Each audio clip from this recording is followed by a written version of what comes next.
We're going to go through market failures, public goods, and externalities. So we're going to go through demand side market failures and supply side market failures, consumer and producer surplus, and free riding public goods, positive and negative externalities lead to under allocations, over allocations of resources, and so on. So demand side market failure is when the demand curve doesn't reflect the consumer's full willingness to pay for a good or service. And supply side market failure is when supply curves do not reflect the full cost of producing a good or service. So demand curve must reflect the consumer's full willingness to pay. Supply curve must reflect all the costs of production.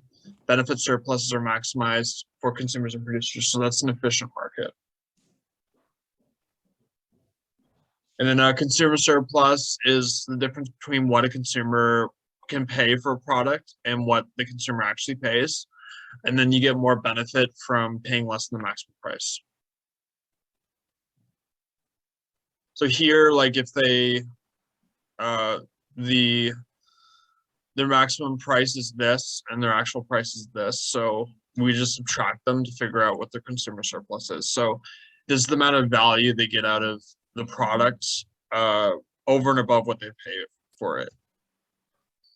So it's this triangle here. To calculate it, you'd have to calculate the area of the triangle.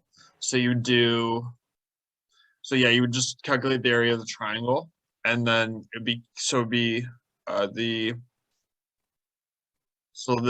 this point here is willingness to pay. So we would have to do willingness to pay minus price 1 times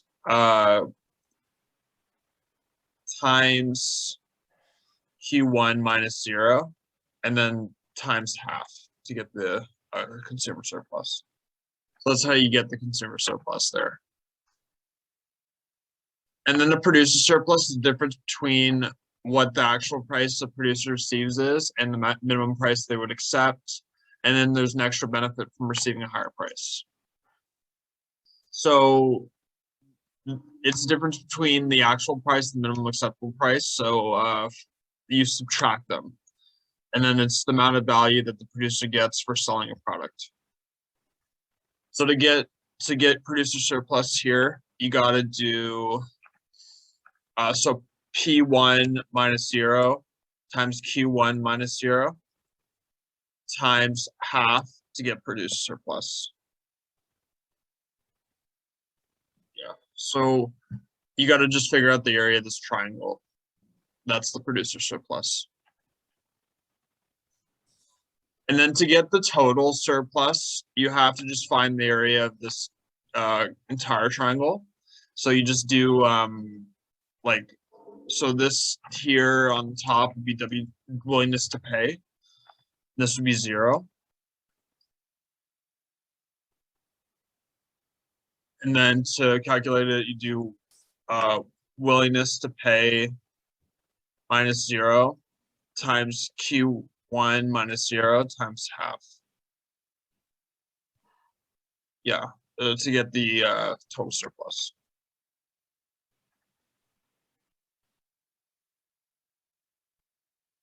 Or you could also add the producer surplus and consumer surplus together.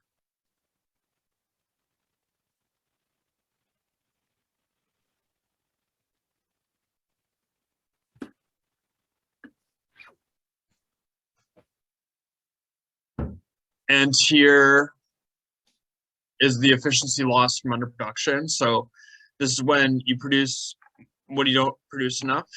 You get that. And to calculate that, you do D minus E times Q1 minus Q2 times half to get the efficiency loss. So you just calculate the area of this triangle, which is the deadweight loss. They call it deadweight loss. And then overproduction is this is what you call overproduction, where you produce too much. And to calculate that, you do Q3 minus Q1 times F minus G times half to get the overproduction.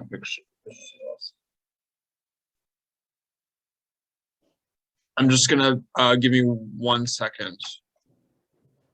I'm just gonna, if the agent is not working in the best interest of the principal, so like if the agent, the management of the company is not working in the best interest of the principal, then there would be a market failure.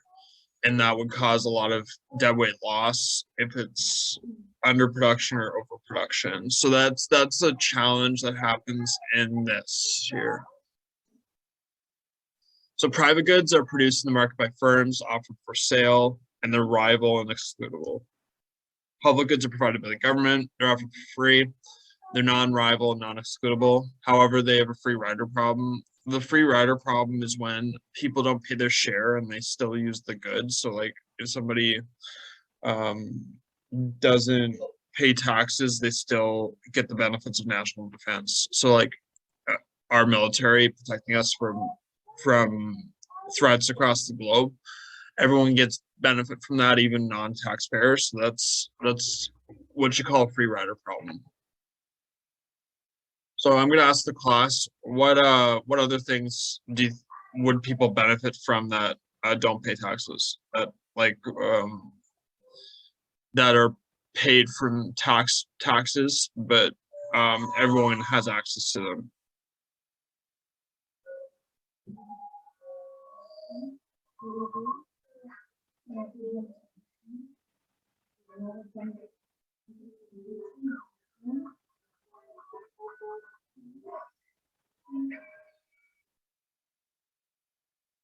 Well, it's okay. If you think of any during the class, just let me know.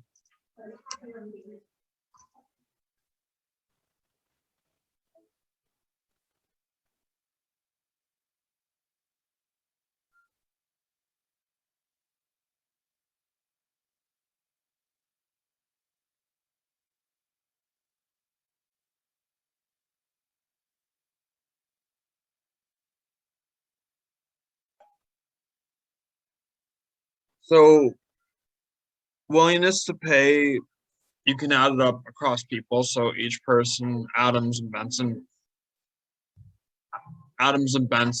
you add theirs up, and then that's how you get a collective demand. And then cost benefit analysis, costs or resources diverted from private good production, private goods that will not be produced. Benefit is the extra satisfaction from the output of more public goods.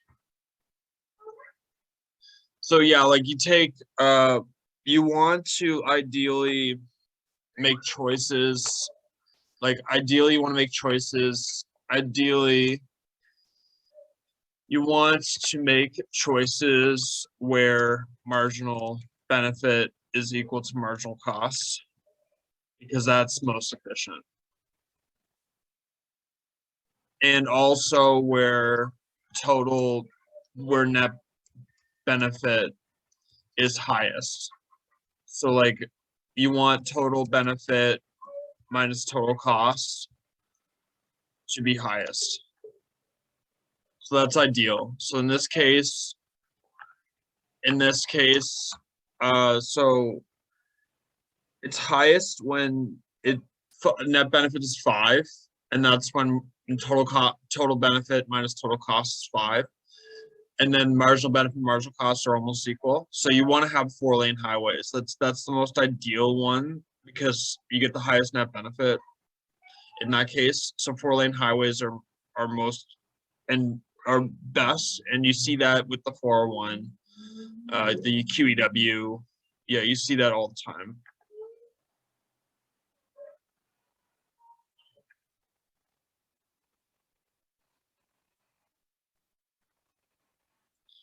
Quasi-public goods can be provided through the market system because of positive externalities the government provides. Some examples: education, streets, libraries.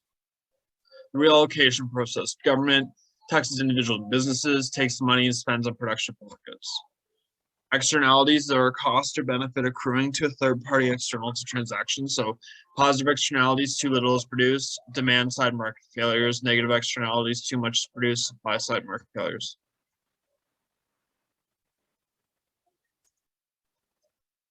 Government intervention, You can correct negative externalities through taxes. You can correct positive externalities through subsidies and government provision.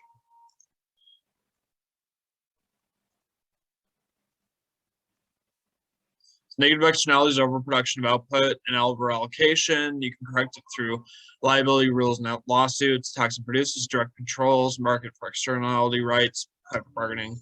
Positive externalities are underproduction of output. So it's like you should produce more to be efficient. And you can produce more through subsidies and incentives. And then marginal cost, margin benefit, and equilibrium quantity. It's most efficient when marginal benefit equals marginal cost. And then shifts in marginal costs happen due to technology changes, and shifts in marginal benefit change because of preference changes. Government can have a role in correcting externalities. Officials must correctly identify the existence of cause. It has to be done in the context of politics. So cap and trade is a good way to lead to efficiency. It sets a cap on the total amount of emissions, assigns property rights to pollute. Rights can then be bought and sold. Carbon tax raises cost of polluting.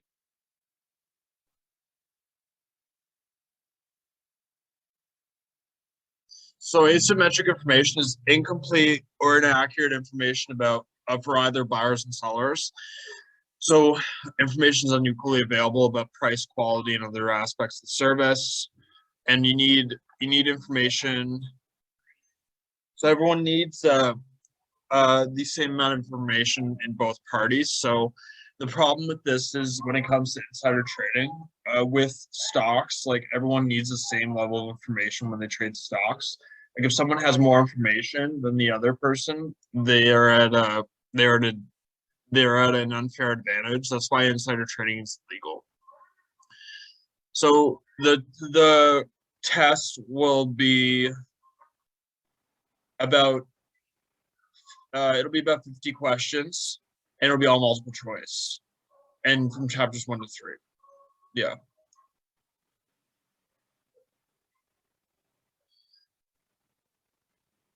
So inadequate information about sellers, it can cause underallocation of resources.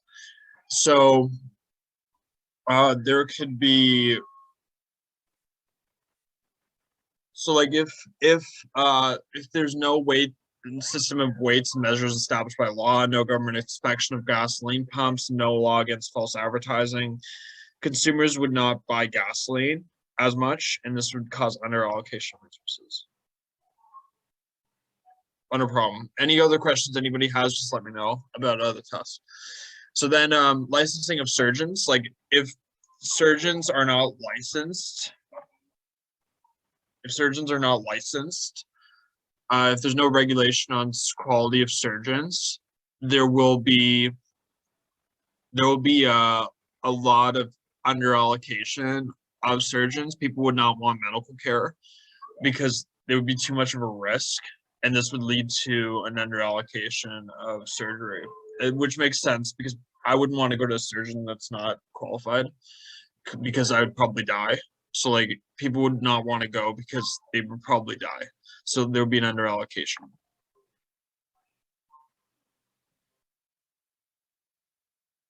So I'll make it, so for the test, I'll make it anytime during the day, but I'll give everyone class time to do it. So we won't have lecture that day. So I'll give everyone time to do it during the day or during the lecture. Yeah. So then moral hazard problem can cause underallocation of resources. So like moral hazard is a tendency of a person to alter their behavior after a contract is signed in ways that are costly to the other party. So drivers may be less cautious when they have car insurance. Employment compensation insurance may lead to some workers to shirk. So then adverse selection, information known by a party to a contract is not known by the other, resulting in the unaware party incurring major costs. The publicly funded healthcare system in Canada, insurance, people who are most likely to need insurance are risky or those who buy insurance. And then, so ways to overcome information difficulties without government intervention or product warranties, franchising, and credit reports.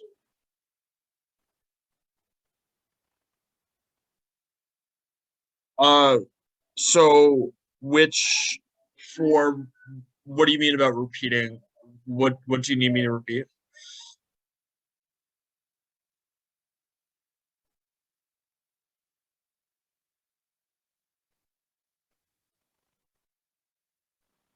Primary.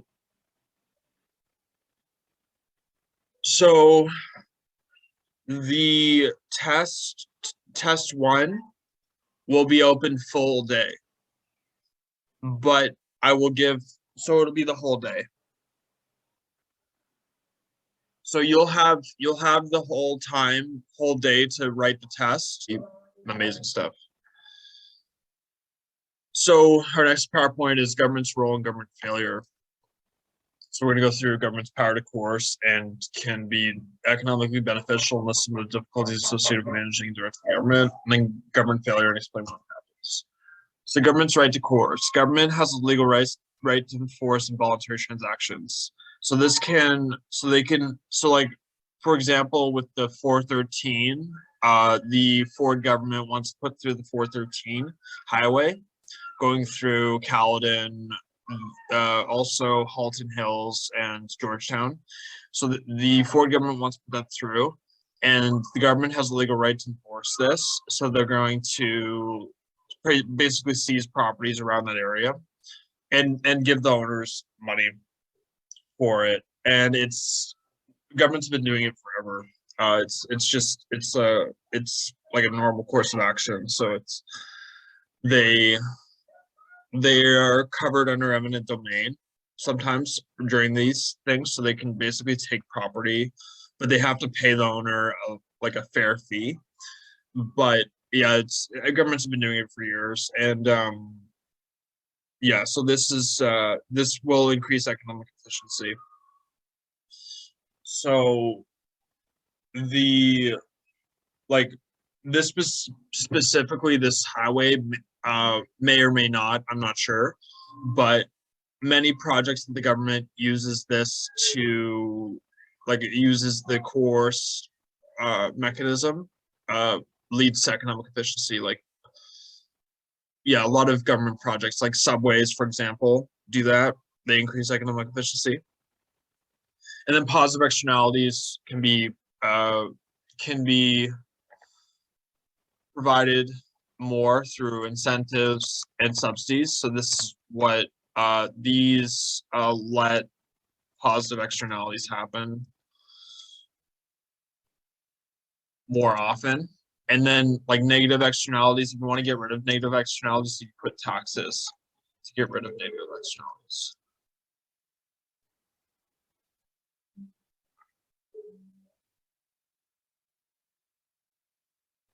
And then the problem with directing and managing government, there's no invisible hand to the government. Like, the government has to do a lot to change things.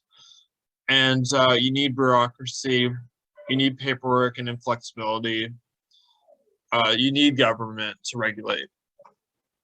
Without government, we wouldn't be able to regulate a lot of very important industries like medicine, which medicine and like if we didn't have the government, we wouldn't be able to regulate medicine, and that would be really challenging because there'd be a lot of issues with like the quality of doctors. And yeah, so it's important that we have government regulation, because government regulation ensures that we don't have massively polluted water. Like, we have regulation on that, and government goes into that. So there's a very important regulation from the government in terms of many things: medicine, water, building codes, all that sort of thing. Like everything else, like internet technology, government regulation is very important in a lot of cases. We need it to ensure that our waterways are clean, all of these things. And if we didn't have government regulation, we wouldn't have that. Just too much regulation is a problem, but we need some regulation. So finding that middle ground where we have a good amount of regulation is good, but we don't want to have too much or too little. We want to be in the middle. So then government failure is when there's inefficient outcomes due to shortcomings in the public sector. So we need incentives. We need incentives to ensure that we produce what is needed for our economy. And also we can't, like, politicians can't put their interests above our interests. Like we need them to focus on the majority of voters. And then we went through the Naval podcast, principal agent problem. The interests of agents can differ from those of the principal. So, like, one second.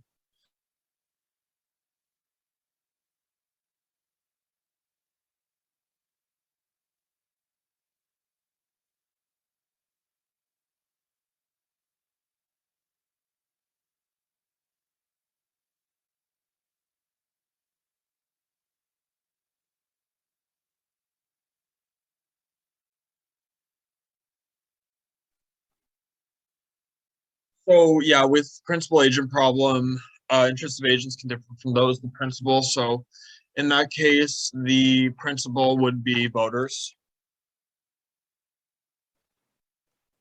and then the agent would be the uh, politicians. So like the politicians may have different interests than the voters. I'll give you 1 second.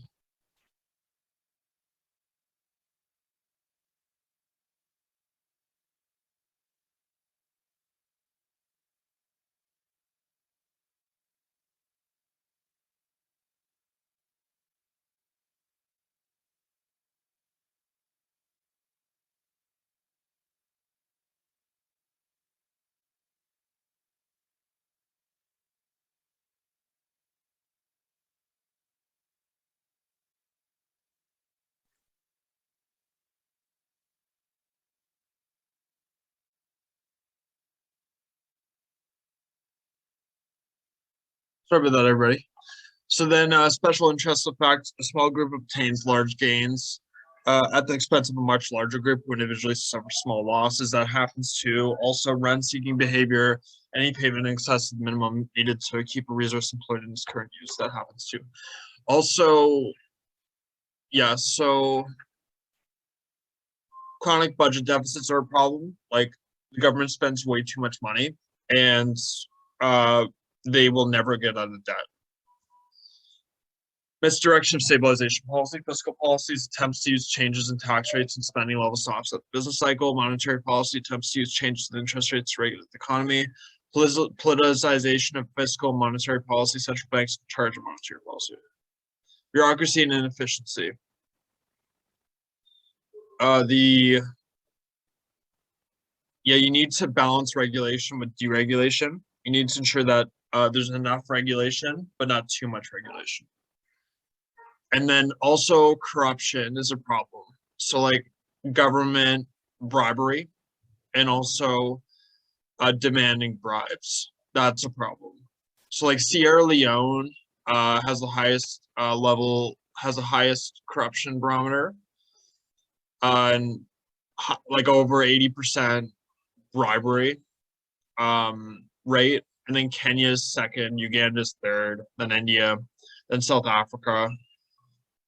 United States is second last in this list. Italy's the last. So like the low rates of government bribery are ideal. That's what we want. It's good for our economy to have low rates of bribery because it means that our political system is not as corrupt. Imperfect institutions. So criticism of public sector inefficiency, markets and government are both perfect. Difficult to assign a go to service to either the public sector or private sector.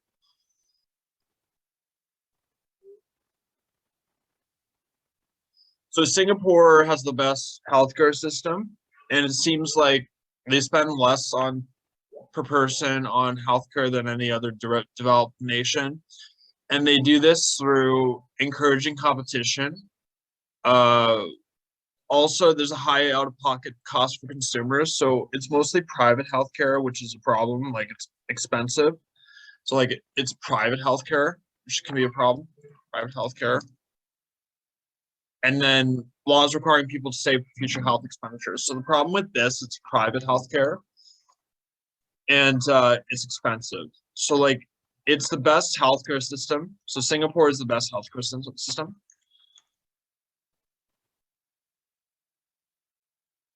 but it's expensive because it's privately funded. Because it's privately funded. Would you rather public healthcare like in Canada, where you don't have to pay out of pocket, or would you rather private health care like in Singapore, where you have to pay out of pocket, but you have the best healthcare system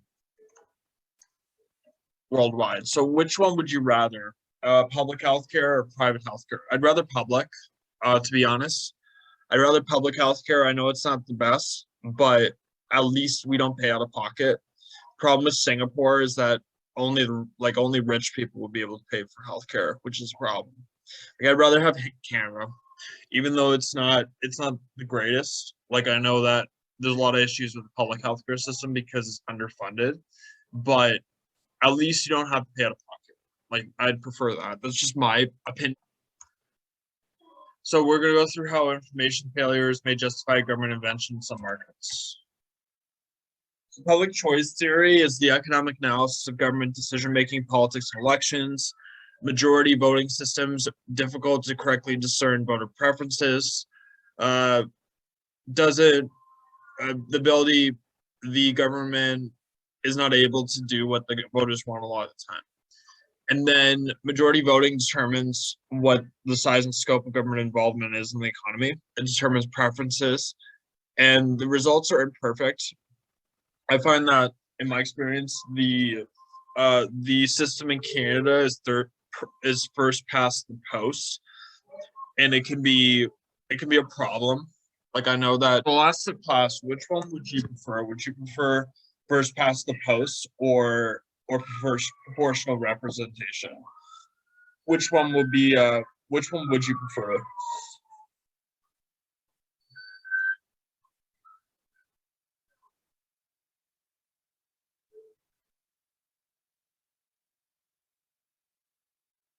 So I'd probably prefer, I don't know my answer. I truthfully don't. I think I'd lean more towards proportional representation, to be honest. Like, actually, I do know. I think that in my view, I prefer proportional representation because it would be easier to get more collaboration and teamwork by different parties with just proportional representation. There'd be more bipartisan work where parties would work together, like the Liberals and Conservatives and NDP would have to work together, and there'd be more parties like the Green Party being elected instead of just the Liberals, NDP, and Conservatives. So I think that would be better. I'd prefer that, and I don't like majority governments because I think that they're too powerful and they don't work with other parties, which I like when parties work together. So I would be more for proportional representation. But if anyone else has any other, because first past the post usually elects a majority government, and the majority government doesn't work with other parties, which I don't like. I like when parties work together.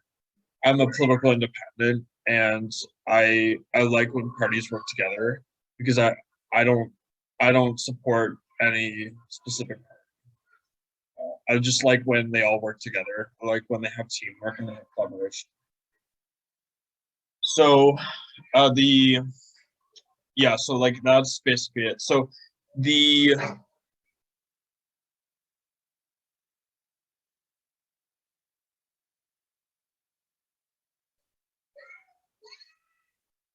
you want to ensure that you maximize net benefits by voting, and that's really hard to figure out.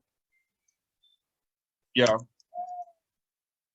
So it's hard to figure that out because the interest groups, those who have a strong preference for public good, may band together. Political log rolling, the trading of votes, secured favorable outcomes. Paradox of voting: when society cannot rank its preferences consistently through paired choice with majority voting.